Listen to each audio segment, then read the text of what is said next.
11 this morning. Good morning. It is 5 o'clock on the dot, and it is a little rainy this morning, but don't let that stop you. Still get out of bed, be a little bit energetic, because we are one day closer to the weekend. And I'm Sydney Cameron. Amy Lynn is out getting ready for our Destination Thursday series. This week she is heading to Pigeon Forge. You sent her to Dollywood. I sure did. I sent her to Dollywood. Yeah, down in Pigeon Forge. So she's going to join us a little bit later this morning.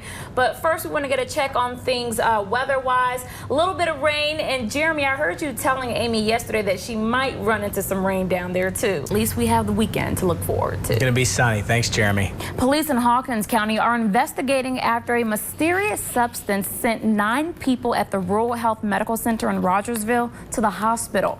Officers responded to the call about 3:30 yesterday afternoon, saying a patient came into that facility with a strong odor on them. Investigators say the employee attending to that person, as well as other staff members, got sick. The building was evacuated after some employees complained of headaches and nausea. The 9 people who were taken to the hospital were put through a decontamination process and later discharged. A hazmat team went into the medical center to try to figure out what kind of chemical caused that reaction. The building was cleared, and police say the man in question has been fully cooperative. They are continuing to try to figure out what made those people sick. The Rural Health Medical Center plans to reopen this morning. Yeah, this comes after a 6-month-long investigation. Elizabethton police arrested 35-year-old Tabitha Sword. A Carter County grand jury indicted her on the charge of first-degree murder.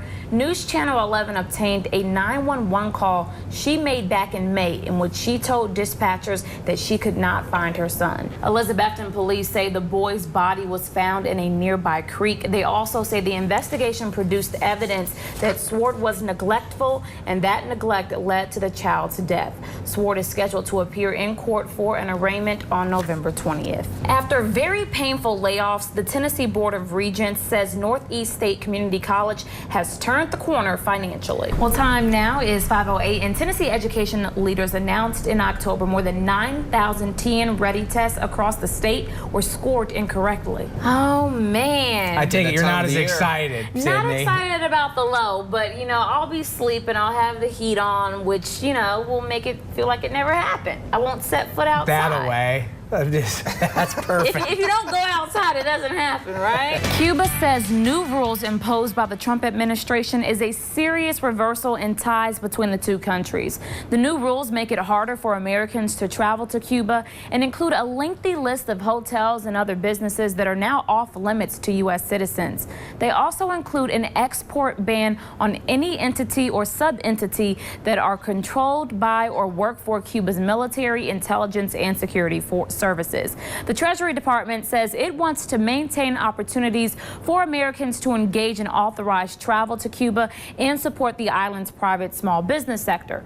Cuba's top diplomat for North America says the new rules will hurt Cuba's economy, Americans, and U.S. businesses. She went on to say Cuba does not plan on retaliating, saying Cuba has never imposed sanctions on the U.S. and is opposed to unilateral sanctions as a matter of principle. This morning in our Consumer Watch, Sears and Kmart are putting everything on sale ahead of the holiday season. Don't let my wife know this. And speaking of the holidays, online shopping and delivery just got a little easier for a lot of people. Well, those cool Star Wars laser fights in midair could be real one day. The Air Force is actually working with Lockheed Martin to develop high-energy laser weapon systems for its fighter jets. The platform has been dubbed Lance. That stands for Laser Advancements for Next Generation Compact Environment.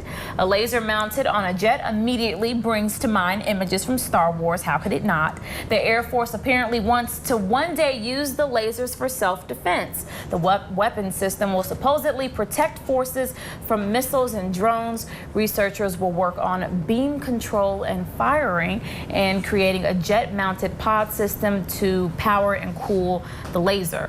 The military is hoping to test a system on a tactical fighter jet by 2021. How would you like to live in a life-sized Lego house? Families can try to win a free overnight stay here at the newly built Lego house in Denmark. The structure is filled with 25 million Lego bricks. This contest is a partnership between Lego and Airbnb. To enter, you just have to answer one question. If you had an unlimited supply of Lego bricks, what would you build? Look at the, the house. That looks pretty impressive. That T-Rex that they had and everything.